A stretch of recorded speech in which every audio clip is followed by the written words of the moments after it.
Hey there everyone, this is Samuel Johnson and welcome back to the Alien Force Retrospectives, and today we're going to be looking at episode 4 of Ben 10 Alien Force, Kevin's Big Score. And in this episode opens with the introduction of a new character. This half man, half armadillo or porcupine or groundhog or hedgehog, I don't know. He has a tail, he's got spines on his back, and he walks upright and wears a jacket and shirt, whatever. Bottom line, he's a half man, half porcupine thing named Argent. Well, now I don't know whether he's an alien or not. He might be. He probably is. He could easily be a mutant, but I don't know. It's never confirmed in any show, and honestly, it doesn't really matter anyway because the guy's a con.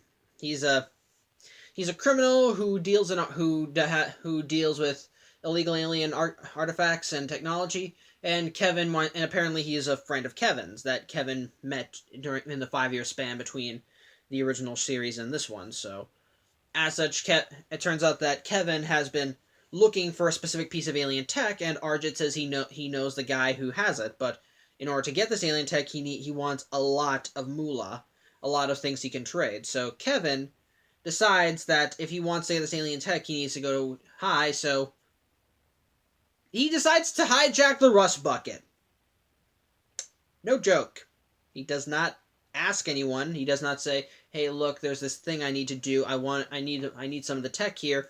He just steals it. Just steals it right in front of Ben and Gwen too. On top of that, and so yes, Ben is pissed.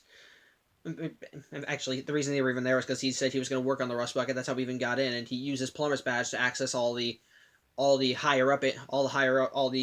plumber technology in the Rustbucket. So he manages to get away with Ben barely being able to catch up to him, but Gwen is able to use one of his work claws that he had been using to track him. But in the meantime, Kevin brings the Rustbucket to Arjit, and Arjit says that all the stuff inside is worth a fortune, but unfortunately, he doesn't plan on giving it to the guy who has this piece of alien tech. He instead hits Kevin with one of his quills that winds up which paralyzes Kevin. He throws him out of the Rustbucket and he steals it for himself. At that point, eventually he manages to get back up by absorbing the ground, but Arjit's already gone with the Rustbucket, and Ben and Gwen manage to catch up, and Ben is rightfully pissed because Kevin stole his grandfather's home, but they realize that they still need to get it back. Especially Kevin, because it still has a lot of alien technology on there that could easily be worth a fortune, and it turns out when he was working on it, he put a tracking chip in there. So they managed to track it down to an old garage, but all of the technology has been stripped from it. Well, at least all the plumber technology. Now it's just a regular RV. Though, knowing Max, there's probably still some things that went unnoticed. But they managed to catch Arjit when he comes back for a PC Mist. They get into a fight scene with him, which is actually a very cool fight, which is actually a very nice fight scene, which is especially cool because it's Echo and introduces one of my favorite moves of his that's only used like twice, and the first is the best, the Wall of Sound. I'll get into that later. I might get into that later, maybe not. I don't know. I don't care. But bottom line, they managed to knock Arjit out with one of his own quills, and they tie him up wanting to know They tie him up wanting to know what he knows, but he tells them don't trust Kevin. He pretty much just looking for any scapegoat he can. And of course, and at that point, Ben, kind of already having doubts with Kevin at all, he starts accusing him too, and so Kevin gets mad and yells at Ben, says, "You know what? Screw you, I'm out."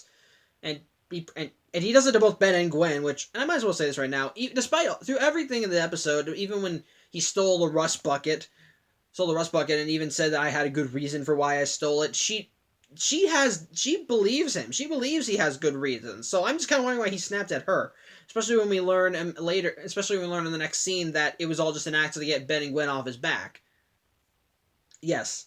And actually, yeah. As after he storms off, he somehow, don't ask me how, probably underground dealers, I don't know, we never see it. Next scene he's there, but he winds up going to an old airstrip where he runs into these strange, I might as well call them gimps, pretty much, because they look like gimps with the masks, the outfits, everything that have these high-tech mining tools. And he tells them he wants them to he wants them to bring him to their boss, and it turns out their leader is Volcanus from the Galactic Enforcers episode, which I honestly actually saw coming, because when I first saw previews for this episode, I saw Volcanus and I recognized that build, I recognized the face, And because I was a huge Ben 10 nerd when I was a kid, I looked through the possible aliens that could be, and that was either Technorg or Volcanus. And Technorg was kind of sort of a good guy, so it had to be Volcanus, and sure enough, it was Volcanus. And it turns out that apparently he is angry at Kevin because during that another 5-year span, Kevin screwed him over on a big job, which left him stranded on Earth. So Kevin, and so Volcanus is also the guy who has the alien tech that Kevin is looking for, which is another holo viewer, like the one that Max left for Ben in the first episode. However, Kevin, to try and be able to pay for this thing, he says, "I'll give you whatever you want. I just want that." So Volcanus, as means of revenge and as payment, he forces Kevin to absorb this strange crystal called Tatanite, which is supposed to be this extremely valuable crystal across the universe. It's pretty much the alien equivalent of gold. Excuse me. Actually, it's probably more valuable than gold, and so and Volcanus only had like one piece, and so he forces Kevin to absorb so much of it that he turns into like this hulking beast, and so he straps him down, and he has his little gimp workers mine it off him, and he says he's going to do this forever as payback, but it turns out that Ben and Gwen actually follow Kevin there the whole time, and while keeping secret, as Ben was big chill. That's actually something I'll talk about. That's actually something I forgot to talk about. And this is the episode where we introduce another alien, Big Chill. Again, I'll talk about that when I get to my thoughts on the episode. So, and Gwen. But so anyway, Ben and Gwen wind up fighting off. Gwen winds up fighting off against the minor gimps, as I'll call them, because that's pretty much what they look like. While Ben faces Volcanus, and I may be wrong, but for some reason Volcanus doesn't remember Ben. I mean, okay, it's been 5 years, but I think if you heard tales of a kid with the Omnitrix, odds are you'd probably remember them when you saw them again. But bottom line, Volcanus and Ben get into a fight. Ben keeps managing to outmaneuver Volcanus. He manages to, and after Gwen is able to take out all the Gimp miners using her judo and her magic powers, and Ben is able to completely freeze Volcanus' suit. Pretty much his whole body is just a suit. It turns out he's the size of a baby. It's kind of funny, actually. Pathetic but funny. Something that you kind of would expect even from the original series. So Ben and Gwen are able to heal Kevin. Gwen is able to heal Kevin. They free him, and they pretty much just ignore Volcanus because it turns out all his workers were able to mine enough Tatanite for him to pretty much be loaded, and so Kevin shows them that all this was for the holo viewer, and Ben asks why he didn't just tell them that he needed all Homer tech for this, and it's because of his past, what he's been doing over these years. That pretty much that if they heard about it, they may never trust him again. Ben tells him that it's not what you've done, it's what you will do, and it's actually a nice message that I will openly admit. It's actually a rather nice message, and admittedly, it kind of also shows some character growth for Ben, for Ben and Gwen, especially with Ben, showing how they've changed over the last 5 years. But anyway, Ben turns on the holo viewer because Kevin was trying to actually get this for Ben, and it turns out that this holo viewer is another message from Grandpa Max. It turns out that this is a message telling Ben that if he's seeing it, he's probably in deep, and that something is going to happen.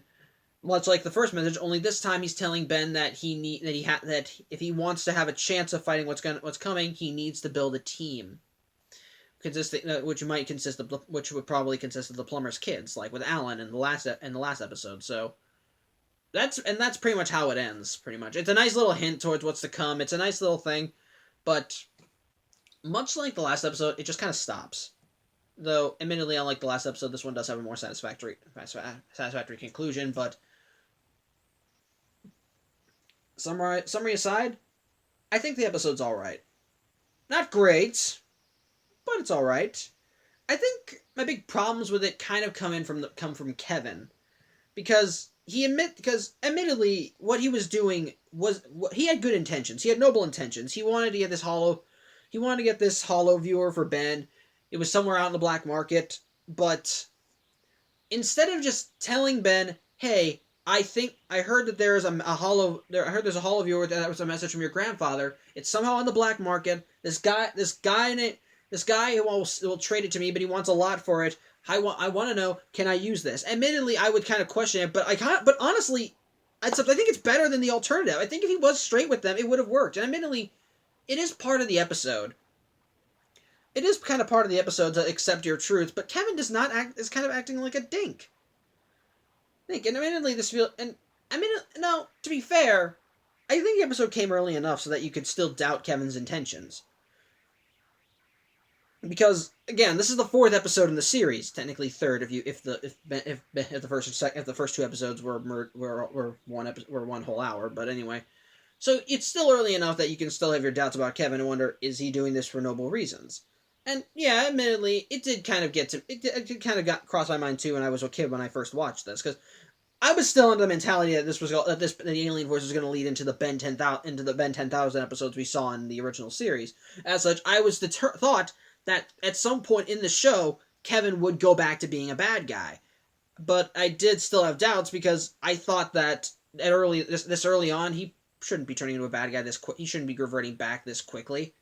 So I had my doubts, but at the same time, I was also aware that I was also afraid that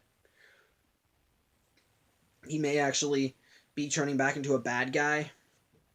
But it just kind of feels like a dumb decision, especially if it's something as personal as his grandfather. I think Ben would listen to that and at least give Kevin the benefit of the doubt. Begrudgingly, I will admit, but I think he would at least give him the benefit of the doubt if it turns out it was a message from his grandfather. And you could make the argument that Kevin didn't know it was from his it was from Max, that maybe, just maybe, he was doing all this because he had no idea that he was important and was meant for Ben, and that he needed to get it. But even then, it was a big message, a very important message. Maybe he was aware of it, but it's something this big that he probably should have told Ben about, and Gwen for that matter. And admittedly, that also leads to some more plot holes. Like, for example, how did this Hollow Viewer get onto the black market? If it was meant for Ben, how did it get there? I think maybe it was from when the DNA alien went into Ben's. I think it was maybe when the DNA alien went into the Rustbucket. Maybe he found the Hollow Viewer message and then replaced it with the one that Ben got, or I don't know. It's never confirmed that first message was a fake. The only clue you have is that when Ben first watches it, it flickers to the DNA alien. To the DNA alien that was there, to the DNA alien, but otherwise there's no proof of that, and it's never confirmed. And on top of that, how did Kevin get word of it? How did he hear that this super mega ultra extreme message that Ben so needed to see was on the black market? How did he hear about it? How did he get it out? Why did he do that? It's plot holes, especially when it comes down to Kevin's character arc. Again, when it comes early on, I can understand. Again, it's not, these are big plot holes, and they do kind of hamper my enjoyment of the episode. But that doesn't mean, but with that being said, I do like the moral. I like the message of Kevin having to learn and I like the tension too, because it does still happen early on enough so that you still have your doubts so that you still can have doubts about Kevin, while at the same time, kind of hoping that maybe, just maybe, he doesn't completely turn.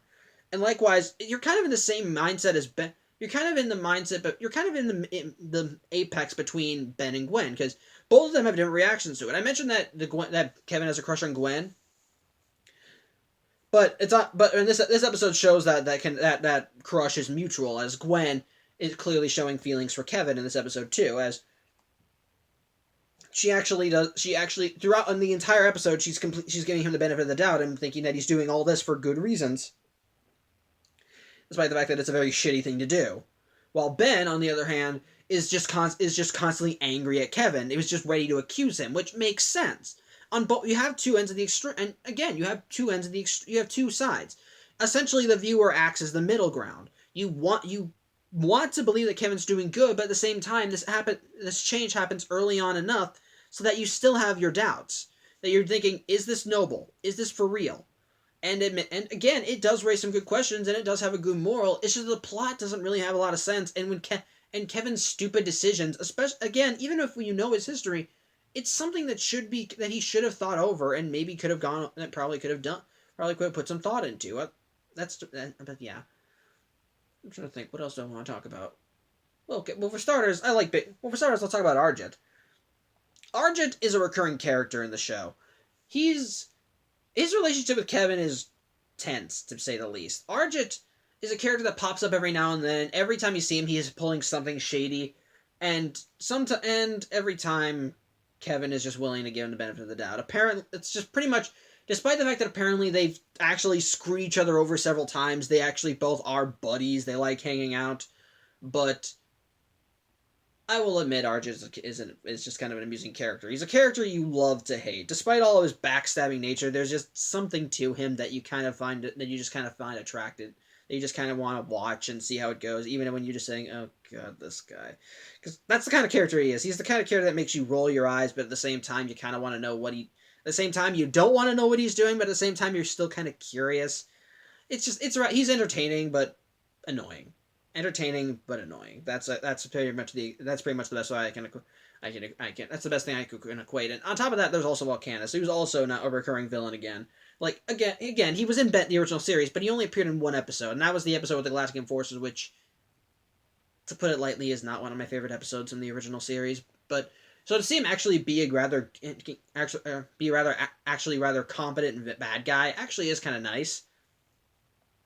And now, and of course, let's talk about the alien that's introduced in this episode, Big Chill. Like with Jet Ray, I like him, though I probably like Big Chill more than Jet Ray, because I like the ghost. I like the creepy factor. And like with Ghost Freak, Big Chill is a ghost. He's a giant Mothman who has a giant blue Mothman whose wings can act as a cloak, and his voice is deep and raspy. But and it's like Ghost Freak. It's disturbing. And again, like Ghost Freak, he's ghostly. He can phase through walls, fly around. In fact, that's how he sneaks into Volcanus' base. Though I don't know how Gwen does it.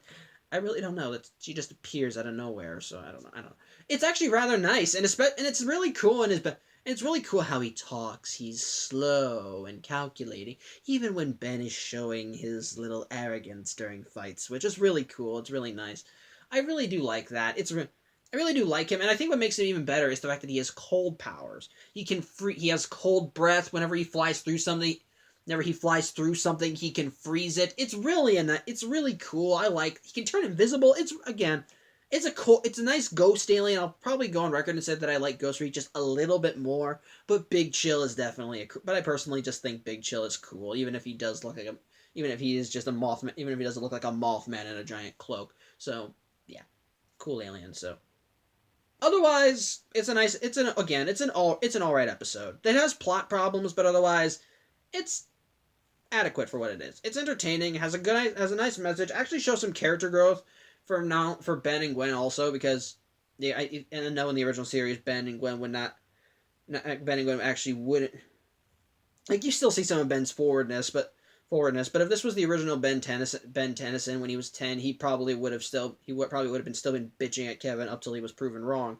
But just the fact that he and Gwen actually went there, and even Ben is the one that says they didn't buy his storming off act when he went to see Volcanus, it's rather nice. It's some growth, even with Gwen giving Kevin the benefit of the doubt while she is the smart one, she usually did have a mouth on her, but yeah. Again, it's an alright episode, not perfect, has plot problems, just an overall alright, so yeah, I guess that's it then. Thank you for watching. I'm Samuel Johnson, and tune in next week where we see how exactly Ben follows the advice that his grandfather left him, and how it backfires royally. So, again, thanks for watching. I'm Sam Johnson, and I'll see you next week. Take care.